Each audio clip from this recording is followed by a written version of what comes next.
તો ચાલો આજે બની રહ્યા છે દૂધીના મુઠિયા। હેલો યુટ્યુબ ફેમિલી, કેમ છો? જય શ્રી કૃષ્ણ, રાધે રાધે। તો આગળથી તો વિડીયો મારો રહી ગયો છે। એકચ્યુઅલી મને એવું હતું કે વિડીયો શૂટ થાય છે પણ વિડીયો શૂટ થતો નહોતો। તો મેં આમાં ઘઉંનો જાડો કરકરો અને ઝીણો બંને લોટ લીધો હતો। એમાં બેઝિક મસાલા, મીઠું, હળદર, મરચું, થોડો એવો અજમો નાખ્યો હતો, લીંબુ અને થોડી ખાંડ, અને એમાં સાથે દૂધી છીણીને નાખી દીધી હતી, અને જે સોડા આવે છે આપણે ખાવાના સોડા એ નાખી અને લોટ બાંધી લીધો હતો। લોટ થોડો આનો ઢીલો રાખવાનો હોય છે એટલે આપણા મુઠિયા થોડા પોચા એટલે કે ફરસા લાગે આપણને। તો અહીંયા પાણી ગરમ થવા મૂકી દીધું હતું। જ્યાં સુધી હું મુઠિયા વાળતી હતી ત્યાં સુધી પાણી ગરમ થઈ ગયું છે। હવે એની જાળી છે એમાં મુઠિયા મેં સેટ કરીને મુઠિયા ચડવા માટે મૂકી દીધા છે। તો મુઠિયાને ચડતા આમ તો જોઈએ ને તો મીડિયમ ગેસે ચડાવીએ તો વધારે સારું રહે છે। મિનિમમ 30-40 મિનિટ થાય છે ત્યારે ચડી જાય છે। છતાં પણ આપણે આ મુઠિયા ચડી ગયા છે કે નહીં એ ચેક કરી શકીએ છીએ। એક બે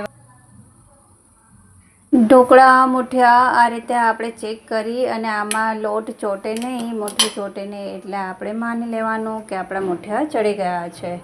તો મુઠિયા ચડી ગયા છે। હવે થોડાક એવા વઘારવાના છે અને થોડા વઘાર્યા વગર રાખવાના છે। તો આને આપણે કાઢી લઈશું એક વાસણમાં। આવી રીતે થોડા એવા એની વરાળ નીકળી જાય, થોડાક ઠંડા થાય એટલે એને સુધારી લઈશ। મને ભાવે છે વઘારેલા મુઠિયા। વઘારેલા મુઠિયા ચા સાથે બહુ જ સરસ લાગે છે, અને ઘણાને ઘરમાં એવું હોય ને, ઘણાને એમને તેલ સાથે પણ આ બહુ સરસ લાગે છે એમને। તો ચાલો હવે મુઠિયા અહીંયા મેં સુધારી લીધા છે અને એનો વઘાર મૂકી દીધો છે। વઘારમાં મૂક્યું છે તેલ થઈ ગયું એટલે એમાં રાઈ, જીરું, તેજપત્તા અને તલ નાખ્યા છે। આમાં તલ બહુ સરસ લાગે છે। હિંગ તમને ભાવે તો વધારે થોડી મૂકી શકો છો અંદર। તો આ રીતે મુઠિયાનો વઘાર કરી દીધો છે મેં।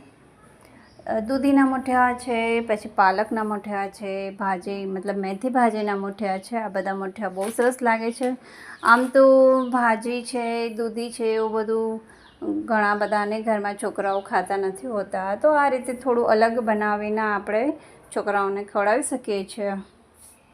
તો મુઠિયાનો વઘાર અહીંયા મેં કરી લીધો છે અને એમાં ઉપર થોડું મીઠું, ખાંડ અને લાલ મરચું પાવડર નાખી દીધું છે, જેનાથી ટેસ્ટ ઓર વધારે સારો લાગે। અને એને ધીમા તાપે થોડી વાર ચડવા દીધા છે। ચડવા મતલબ કે એને થોડા કડક થવા દીધા છે। તો તૈયાર છે વઘારેલા મુઠિયા।